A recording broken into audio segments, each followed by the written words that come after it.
Alors maintenant, on va parler de votre tome 3 de vos mémoires, votre enfance au Maroc. Déjà, cette histoire incroyable que le roi du Maroc était un enfant illégitime. Alors, racontez, ça, Bah, c'est enfant incroyable. illégitime, oui, Hassan II. Voilà. Oui, bien sûr, il est le fils du Glaoui el-Pacha au lieu d'être le fils de Mohamed V. Donc je dis bien que la rivière dynastique alaouite a été déviée par les Français. Mais D'accord. alors ça, vous racontez avec Lyoté qui est sollicité par le gouvernement français Mhm, pour prendre un meilleur roi à l'indépendance quand les Français doivent quitter le Maroc. mhm. Et le roi supposé être francophone et protéger les intérêts français au Maroc. Pas francophone, francophile, Francophile, voilà, c'est ça. ce qu'il n'était pas Ouais. du tout. Et votre père était un des seuls à savoir que Hassan II n'était pas le fils de Mohamed Bah, c'est VI. lui qui a tout. Les manigances françaises, c'est lui qui les a mises Ouais. voilà, en œuvre, bien sûr. Donc c'est pour ça que je suis peut-être un des seuls à connaître la vraie vérité. J'avais le dossier en main. Vous dites d'ailleurs que Hassan II n'aurait pas été assez méchant pour tuer son propre père. Ah bah ça, si ça avait été son Hmm. propre père, il ne l'aurait pas fait tuer. Ouais. Non. Mais là, il s'en foutait royalement. Son propre père, c'était le Glaoui el-Pacha. Et sa mère, c'était une juive. Ouais. Mais la dernière fois qu'on avait parlé de ça, vous m'avez dit qu'il fallait faire très gaffe quand on disait ça, car on allait avoir tous les Marocains sur le dos. J'en ai rien à foutre, ils ont qu'à venir. Mais qui viennent, je m'en fous. Les Marocains, non, parce que je vais dire, ils commencent à en avoir un peu marre de la royauté, de tout Ouais. ce cinéma, parce que le roi actuel, il est très mal entouré par ses potes, voilà, et ça va mal. Et il est en train de fomenter une petite guéguerre avec l'Espagne, avec l'Algérie. Comme ça, pendant ce temps-là, le peuple, il oublie sa faim, il oublie ses misères. Et lui, ah, l'Algérie, ah, l'Espagne, ah, si, ah, l'Allemagne. Et voilà. C'est toujours l'excuse. Ils sont tous comme ça, les présidents ou les rois. Alors, quand vous êtes enfant, vous surprenez votre père, qui était conseiller intime et médecin d'Hassan II. On lui demande de Non, tuer pas d'Hassan II, de de Mohamed VI, Mohamed V. Mohamed V, pour tuer son père, pour tuer le père, et de camoufler le meurtre par une opération chirurgicale. Et c'est ça, ouais. Il va l'accepter? Ben, il est obligé, Ouais. on lui a monté un truc d'un autre monde. C'est-à-dire que à l'époque, et je l'ai prouvé, j'ai montré dans plusieurs émissions, j'aurais dû emmener, tiens, mon père était directeur au contrôle sanitaire aux frontières du Maroc. Il était directeur de la quarantaine internationale dans les années 60, d'accord. Mohamed V est Mhm. mort en 61. Il était expert de l'Organisation mondiale de la santé et tout et tout. Et donc, il était, à l'indépendance, le seul médecin légiste près les tribunaux. Donc, on avait besoin de mon père pour légaliser la Mhm. mort de Mohamed V et en même temps, pour pousser, puisqu'il était médecin de Mohamed Mhm. V, comme je l'ai montré dans la plus haute décoration Mhm. marocaine, le Wissam Alaouite, que mon père a obtenu à l'âge de 27 ans. Je l'ai bien montré, d'accord. Et mon père, il avait la médaille d'or des épidémies, toutes sortes d'épidémies et tout. Bon, c'était un grand monsieur. Il aurait été aujourd'hui vivant, il aurait déconseillé le vaccin à tout le monde. Bon, bref, ça c'est entre parenthèses, pour l'anecdote. Puisque c'est lui qui distribuait les certificats Ouais. internationaux de vaccination. On en avait tous un, moi, mes frères, ma famille, tout le monde, toute la famille de ma mère, mais on n'a jamais été vacciné. Mais pourquoi il a été exilé sans sa famille en France? Et là, vous le Non, rejoignez il n'a grâce à pas un été passeur. exilé. Ah ouais. Non, mais je ne sais pas d'où tu trouves ces mots-là. Il n'a pas été exilé, non. Quand il a signé, alors je te dis, d'abord, au départ, quand Mhm. Hassan II est venu le voir avec une mallette de fric à 3h30 du matin, moi j'avais toujours les oreilles tendues, j'ai tout écouté, j'ai tout vu.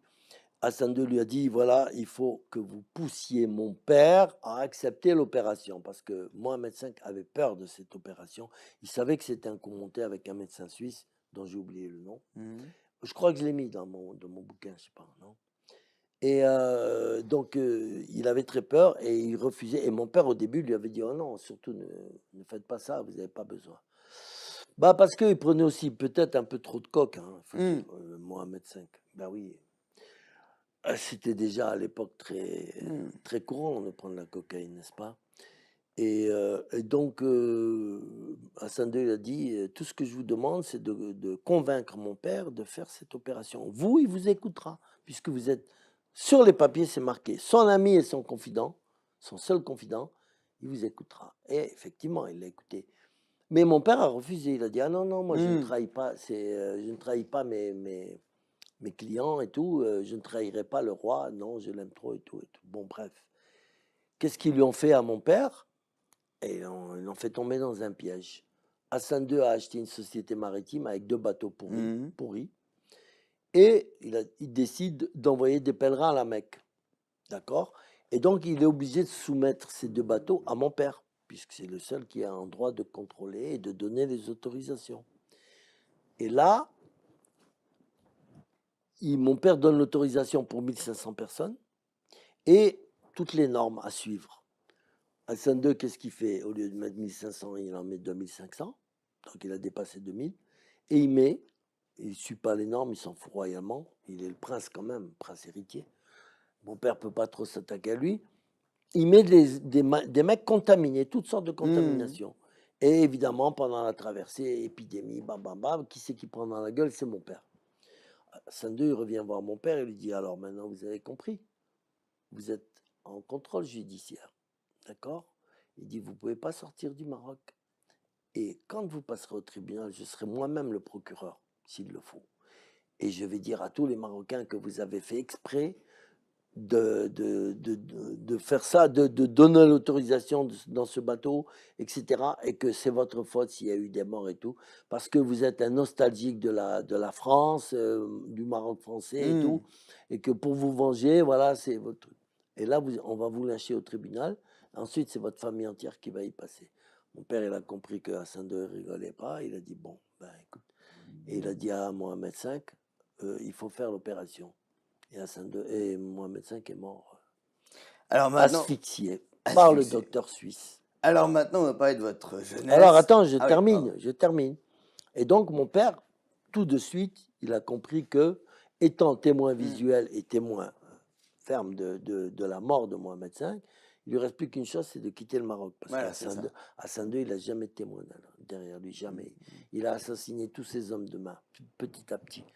Les Glimy et compagnie. Bon. Et donc, il dit, les enfants, faites vos valises, on rentre en France. Moi, j'étais pas content, hein, j'adorais le Maroc. Et tout et tout. Bon, on arrive à la douane. Et curieusement, tous ces douaniers policiers qui léchaient les bottes de mon père, ils deviennent méchants et agressifs et tout. Il dit, docteur, vous avez un passeport diplomatique, parce qu'il travaillait pour l'Organisation mondiale de la santé. Vous pouvez sortir, mais votre famille, elle reste ici, elle est en otage, comme ça. Et donc, on a été pris en otage, ma mère et mes frères, et voilà, pris en otage. Mon père, il rentre en France en 61, après la mort de Mohamed V.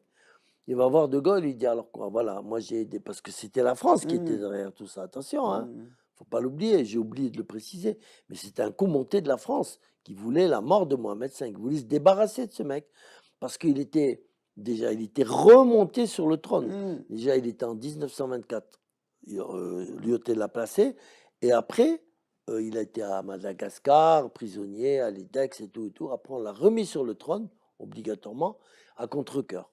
D'accord? Et là, mon père, bon, il peut pas faire mieux que partir. Il nous a dit, bon, vous restez là, je vais régler le problème avec De Gaulle. Effectivement, le problème a été réglé. Mais mon père, bon, pour le gratifier, on l'a nommé général dans l'armée française, directeur de tout le, comment ils appellent ça, bon, de tous les hôpitaux de Mhm. France, du plan et de l'équipement de tous les hôpitaux de France et Outre-mer, pour le calmer. Bon, mon père, il était sensible un peu à Mhm. ce genre de trucs, Légion d'honneur, Ordre du mérite, il était très sensible à ça. Mais quand même, il est resté 1 an en France et moi, je suis venu le voir pour lui demander ce qui se passait. En contrebande, je suis venu. Mhm. Et là, il m'a expliqué l'affaire. C'est là que j'ai été mis au courant de tout ça.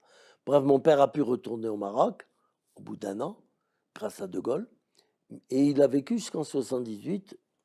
Là, le roi Hassan II l'a fait empoisonner par ma mère. Alors là, c'est la jeunesse d'un voyou, c'est un peu l'histoire d'un garçon qui rencontre une femme fatale. Vous êtes à Marbella et vous rencontrez la femme du général de SN2 qui était connu pour ses séances de Du torture. général Oufkir, Oufkir. le fameux général qui a tué Ben Barka et qui l'a mis dans une baignoire d'acide chlorhydrique en France avec l'aide de la police française. Elle s'appelait Hadjar. Hadja. Hadja. Hadja, c'est pas son nom, c'est un surnom qu'on donne à ceux qui sont allés à la Mecque. Ah d'accord, et son vrai nom c'est quoi? C'est Fatima Oufkir. Fatima Oufkir.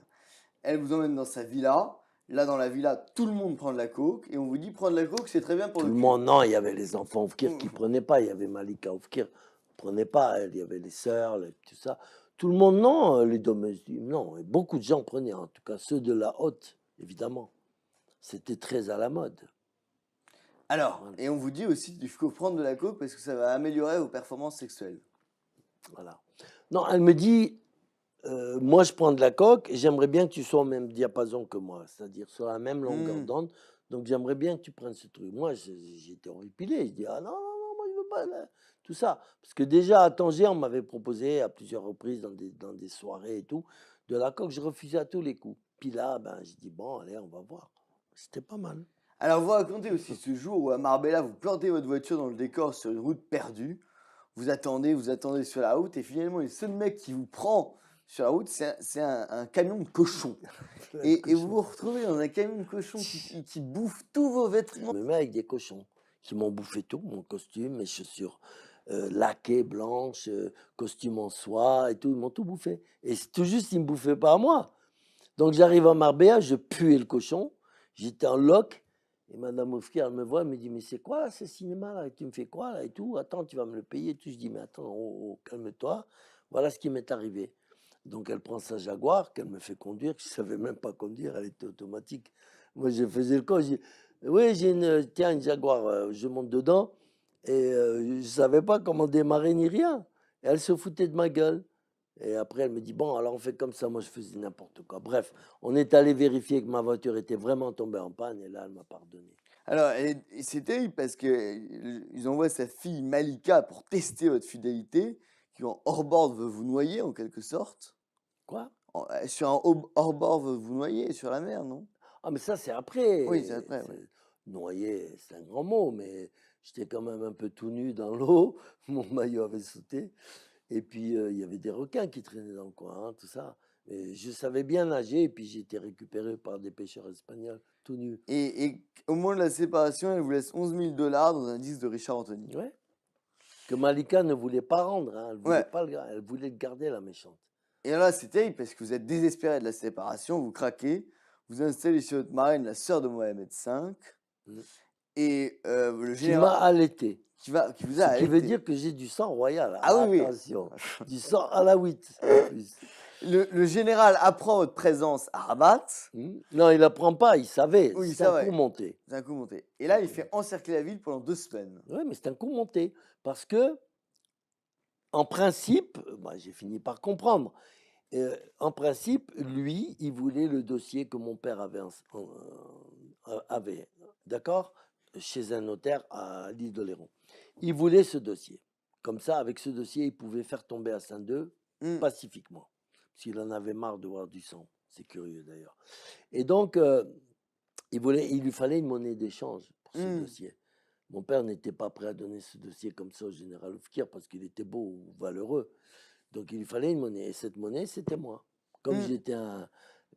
j'étais un détrousseur de foufounes, que j'étais un chasseur invétéré voilà, tout ce qui bougeait, il s'est dit, si je lui mets ma femme entre les pattes, il va craquer. C'est normal. C'était la plus belle femme du Maroc. Et j'ai craqué. Et donc, il s'était mis d'accord. C'est ce que j'ai fini par comprendre. Au début, non, j'étais naïf. J'ai cru que c'était ma beauté qui avait séduit cette femme. Elle s'en foutait royalement de ma gueule. C'était un coup monté. Vous apprenez que vous êtes suivi d'ailleurs depuis votre enfance finalement par rapport à ce dossier. Depuis mon enfance. Vous racontez que vous êtes suivi, elle apprend que vous êtes depuis votre enfance, comme il y avait ce dossier compromettant, vous êtes en quelque sorte une monnaie d'échange. Vous êtes Ah oui, suivi. voilà, Ouais, bien c'est ça. sûr, bien sûr. Mais c'est pas depuis mon enfance. Oui. C'est depuis l'âge de 15 ans, quand j'ai quitté le Maroc en contrebande. Là, j'ai été suivi par la police marocaine déjà, qui m'ont suivi jusqu'en France et tout, ouais. Et vous revenez en Espagne dans le coffre d'une Rolls. Ouais. Et alors là, vous avez 20 ans, vous ouvrez une boutique à Malaga, et là où il y a un coup monté par la police. Et qu'est-ce qui va se passer là? C'est terrible. On vous met dans les. Non, c'est plus que terrible Là, ce qui c'est m'arrive. C'est monstrueux. c'est C'est monstrueux, monstrueux. là. On me jette dans un trou, une Ouais. oubliette. Et pour monter, il y avait une échelle de corde. Et chaque fois que je voulais monter pour pisser ou faire mes besoins, on me détruisait à coups de. On me frappait. Ah, tu as envie de pisser, toi, tiens. Ben, t'as envie de chier, tiens. Bim, bam, boum. J'en prenais plein la gueule. J'étais tout bleu de partout. Il s On vous fait porter des chemises couvertes d'urine. Ouais, couvert d'urine, ouais, parce qu'à la fin, je voulais même plus demander à monter. Quand j'avais envie de pisser, je pissais là où j'étais, d'accord? Et le mec, il regardait, il dit: «Ça sent le pipi, hein? Ah là, ah oui, eh bah, tu nettoies. Allez, sinon on te fait monter, on va te massacrer». Moi, j'ai enlevé mon t-shirt, je nettoyais. «Remets-le!» Je remets, j'avais des pustules, j'avais des trucs partout. Ah là là là, quelle horreur. Et c'est un pistolet sur la tempe qu'on vous fait signer un papier, je suis trafiquant de cannabis. Ouais, Du coup, pistolet, mitraillette, il y avait ouais, des mitraillettes, il y avait tout. ouais, ouais. Ouais, bien sûr. Et vous avez été finalement sauvé parce que votre père était ami de Franco à la fin. Ouais, exactement, ouais. Franco lui était redevable. Franco lui avait décerné la médaille de l'excellence, c'est-à-dire la plus haute décoration, là, parce que mon père l'avait laissé passer quand il est passé par le Sahara, Franco. Il venait des îles Canaries avec son armée de morts, de Mhm. morts. Pas des Espagnols, mais des morts. Vraiment les meilleurs guerriers du monde. Mais il avait reçu l'ordre de la France de ne pas laisser passer Franco. D'accord? Et mon père, comme il avait beaucoup d'amitié pour Franco, il aimait bien, parce qu'ils avaient des atomes crochus et Mhm. tout. Il a dit: «Écoute Franco, voilà, moi j'ai ordre, voilà le télégramme. J'ai ordre de te bloquer, je te laisse passer, fais vite. Et après, je dirais que voilà, je viens juste de recevoir le télégramme». D'ailleurs, vous Donc, allez vous cacher dans une ferme près de Lyon. oui, après, oui. Ouais, vous cachez dans une Ça, ferme. c'est après que le général Oufkir m'ait fait envoyer en prison. Voilà. Et là, d'ailleurs, vous apprenez la mort de Oufkir et c'est la fin de la traque. C'est la fin Mm. de votre libération. Mais ce que vous avez connu dans les geôles franquistes, c'était ce que vous avez connu de pire dans votre vie, Ah oui, ah de bah, bien très sûr. loin. Ah oui, il n'y a pas photo. Oh, c'est horrible, c'était horrible. Ce qu'on m'a fait subir, Ça c'était a duré horrible. combien de temps, ça? Non, ça n'a pas duré longtemps, ça a duré 15 jours, la Ouais, première fois, ouais, ouais. attention, hein, 15 jours. Mais c'est après j'ai été chopé avec 1000 kilos de cannabis en 79. Ah, c'était une prison sympa. Il y avait une cafétéria, il y avait un resto, il y avait un coiffeur, il y avait dans la prison. Il y Hmm. avait, on jouait, non, c'était bien.